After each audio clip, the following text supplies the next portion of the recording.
Okay, with the lame duck, you're looking at some budget issues like right now. What are we going to be doing? About the lame duck. We ought to wait to do most of the things until there's a new Congress in place, but we've got to do the things that have to be done, including the appropriations process, funding the government. I hope we get a tax extender bill that puts some certainty into the tax code. So let's take up a few things that are required to be accomplished now, and then begin anew with the new Congress in January. So short-term funding up front? No. I hope we have a funding bill that gets us at least months into the new year. Okay, all right.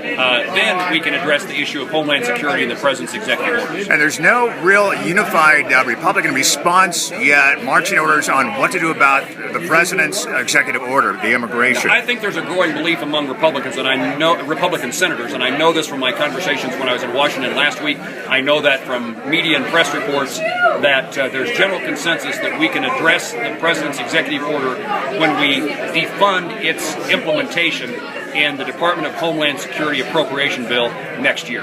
Okay, very good. Okay. What's your initial reaction to Hagel resigning?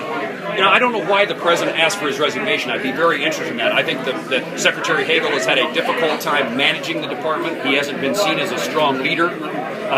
He was chosen, in my view, to kind of dismantle the military, to reduce its role around the globe. And I don't know what that means now as the President thinking something different. So I guess at this time it's kind of premature. More stories and information will come out. But what really is behind the Secretary's dismissal, I'm anxious to know. What do you hope to see in his replacement?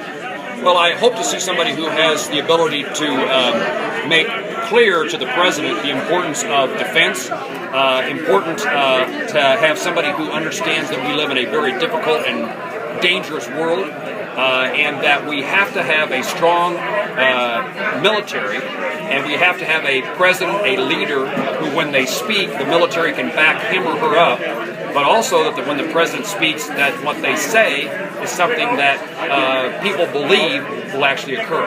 And at the moment, we have a downsizing of the military, and we have a president who doesn't speak with very clear voice that anybody with any great credibility. Thank you. Sir, are you